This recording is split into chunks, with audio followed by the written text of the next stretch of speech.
Hi guys, welcome back to my channel, Awaken. I'm Emma. This is June week 4's cash spending review as well as my review of the whole month of June. I'm going to get straight into it because I feel like this is going to be quite a chatty one. I've got lots to share.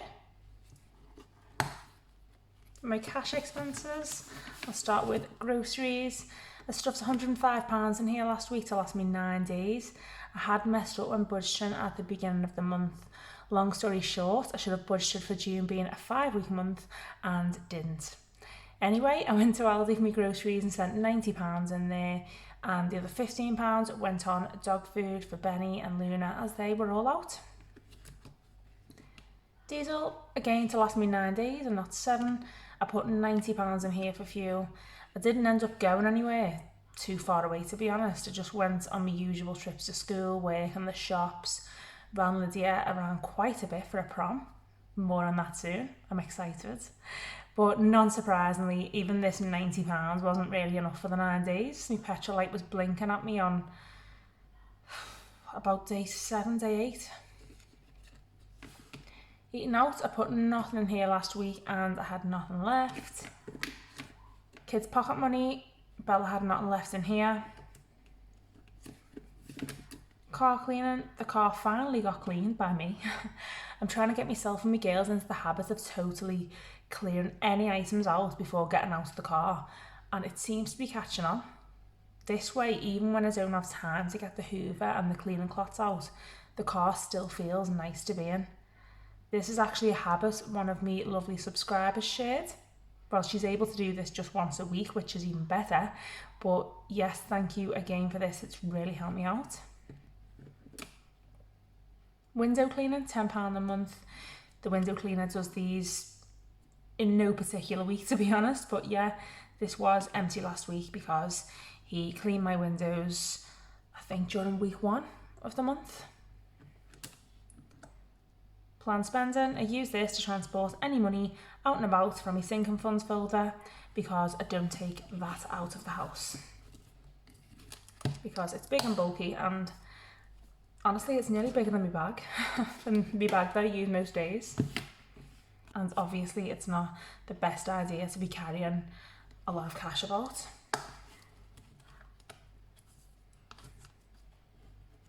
So first envelope in sinking funds is for days out.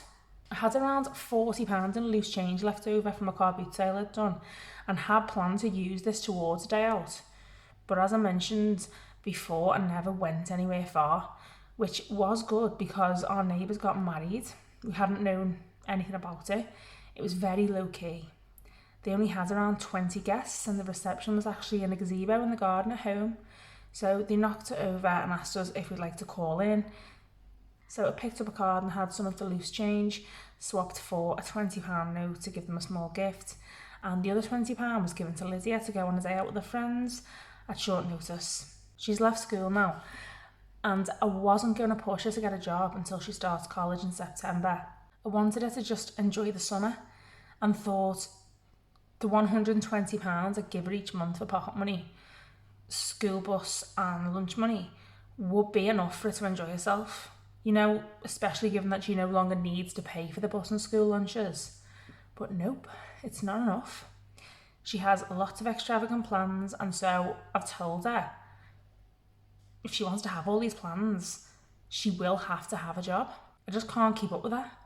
I was working from the age of 14. I had a little newspaper round. I wasn't even told to get it. I just knew that being one of 4 kids, my mum and dad couldn't afford to just keep handing me cash. I remember being quite embarrassed about my little newspaper round. Like, I didn't tell anyone. I rode my brother's bike and kept my hood up so nobody would recognise me. And looking back, I should have been proud of myself.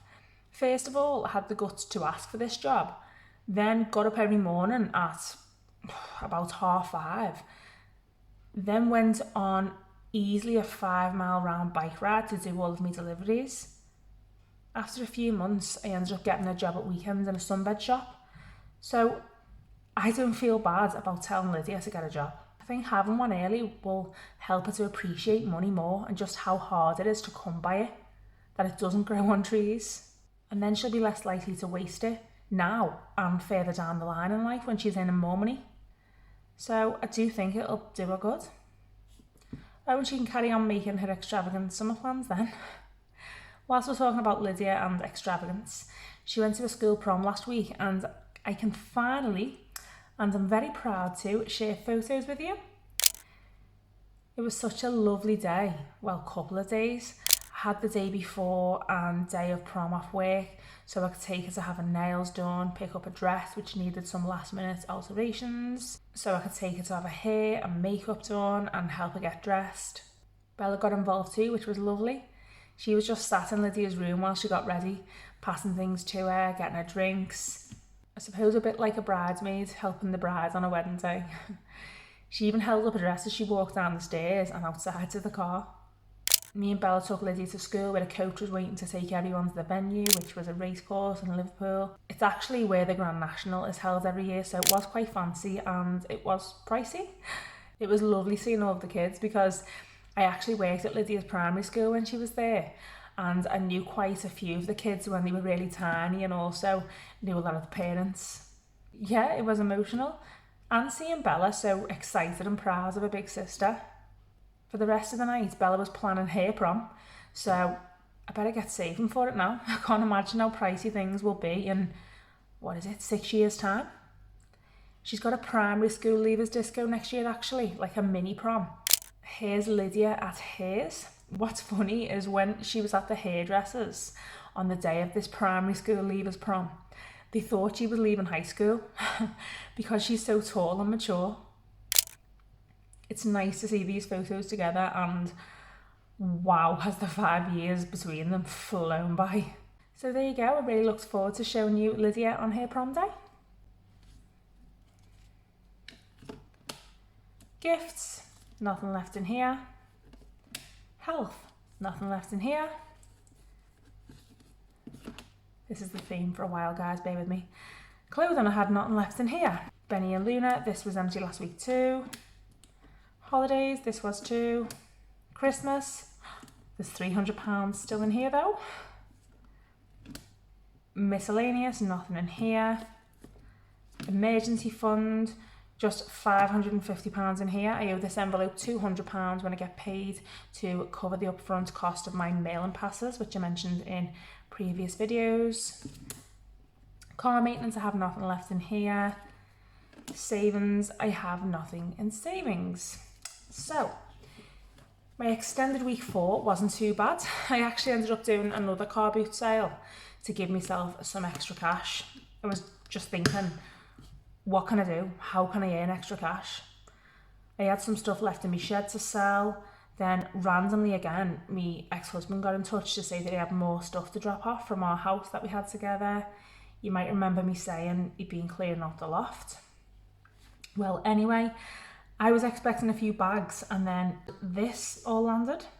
I stayed up until about 2 a.m. to sort through it all, then got up at 5 to do my car boot sale. I just wanted it all gone, to be honest. And although my shed was pretty clear of my items, my brother has just sold his house and needed to store some items temporarily, so yeah, putting all of this stuff into my shed wasn't an option. There was just so much stuff I'd completely forgotten about and was just so unnecessarily bought and being stored. Some did go to the tip, but I managed to sell everything else for £174. After I'd been there for about 3 hours, I was feeling super tired, so I literally approached the guy pitched next to me when I was ready to pack up and just said to him, do you want to buy everything for £10? It saved me a trip to the charity shop, and then he offered to buy me tables as well, so I just said, yeah, okay. I really don't want to be doing any more car boot sales. I've made a fair bit of money from them, so they've helped me out on my decluttering and journey towards a minimalist lifestyle. So yeah, I'm thankful for them. I'm also going to miss chatting to people whilst I'm there. I really enjoy doing that, but I am done. There's always going to be some decluttering to do. It's never ending, but I'm planning on keeping a storage tub in my shed and just adding small bits to that I no longer need or want, and then taking it to a charity shop when it gets full. I don't buy enough to imagine me needing to do a huge declutter ever again. Anyway, yes, so this £174 was just enough to cover an £80 Aldi shop, which I did on the way home from my car boot sale, and I put £90 in my car. So this now means I don't have to budget July as a 5-week month, which is amazing news because I have a lot going on in July and a lot to pay for. So now we'll have a look at June spending overall using my review sheet. So my fixed expenses, direct debits were all as expected, which is great. My cash expenses were higher due to the 5th week I hadn't budgeted for.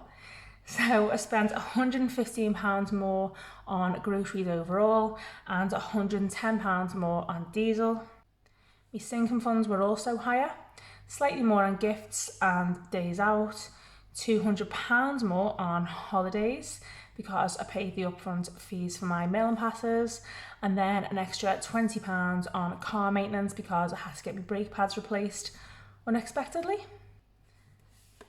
So over here we can see I spent £225 more on cash expenses, £252 more on sinking funds, meaning I overspent by £477. So where did this money come from to cover these things? Well, £200 for my mailing passes was borrowed from my emergency fund, £257 is what I made from me 2 car boot sales, and £20 is what my boyfriend contributed towards my new brake pads. So I have nothing to roll over to July. I have a £110 bank buffer still available in my account in case any of my direct debits increase unexpectedly or I need to use my card to pay for something whilst I'm out. I've made myself some notes to consider when planning and budgeting for July. Firstly, I need to pay £200 back to my emergency fund. I want to remove a couple of my cash expense envelopes, so pocket money and car cleaning, and I want to add a Herbalife envelope. I'll explain why I want to in another video. So not a bad month, in fact a good one really, thanks to my car boot sale income, and considering I hadn't budgeted for 5 weeks when I probably should have. A bit of a recovery there, I suppose. Up next will be my budget with me video for July. I've got a trip away to pay for, I've got money to return to my emergency fund folder, hopefully money to get me started on dog grooming, as well as thankfully 4 weeks of fixed and cash expenses and sinking funds to budget for. Can't wait. I quite like a challenge, so yeah, I'm looking forward to it. I hope you found this video helpful. Let me know by giving me a like or by sharing your thoughts in the comments. Click on the bell and subscribe button so you don't miss future videos like this, and on planning and intentional living. Bye for now.